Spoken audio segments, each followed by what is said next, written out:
për NATO-n dhe ekzigjencat.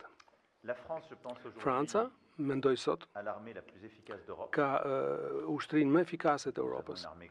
Kemi një ushtri komplete, tek e cila kemi reinvestuar që prej 2017 me 2 ligje të programimit ushtarak që kanë dyfishuar buxhetin e ushtrive tona.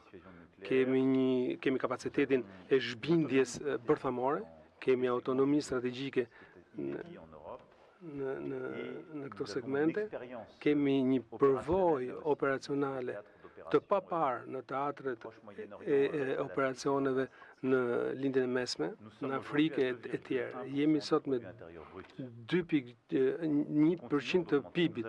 Ne vazhdojmë ta shtojmë këtë buxhet për vitin që në vazhdim dhe vitin e ardhshëm. Nuk kam konsideruar kurrë që përqindja e PIB-it është një fund në vetvete.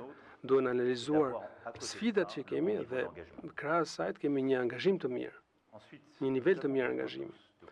Më pas kemi të gjithë nevojë për të përshtuar harxhimet tona, për të përforcuar këtë shtyllë të madhe të NATO-s.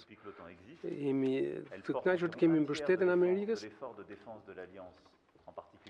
1/3 e aleancës mbështetet nga ajo, po të jemi të qartë.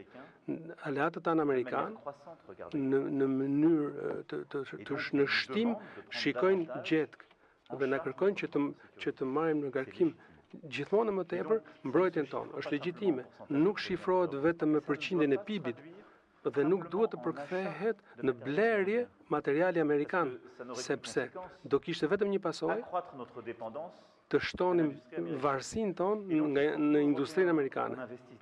Pra duhet që ne europianët të investojmë më shumë për të formuar, për të rekrutuar, për të pajisur më shumë dhe gjithashtu për të ndërtuar një bazë industriale dhe teknologjike europiane që përforcon autonominë tonë. Po ju them shumë qartë, horizonti 3,5% PIB-it është një horizont i mirë për vitet e ardhshme, por nuk do bëhet brenda 6 muajsh. Ajo do bëhet duke pasur substancë, duke pasur koherencë. Së fund, do të rikujtoj 2 gjëra.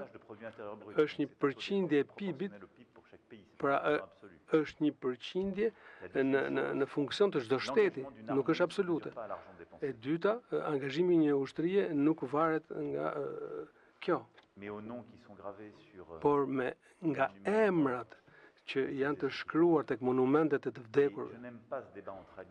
Nuk më pëlqen ky debat ndërmjet aleatëve ku flitet për shifra.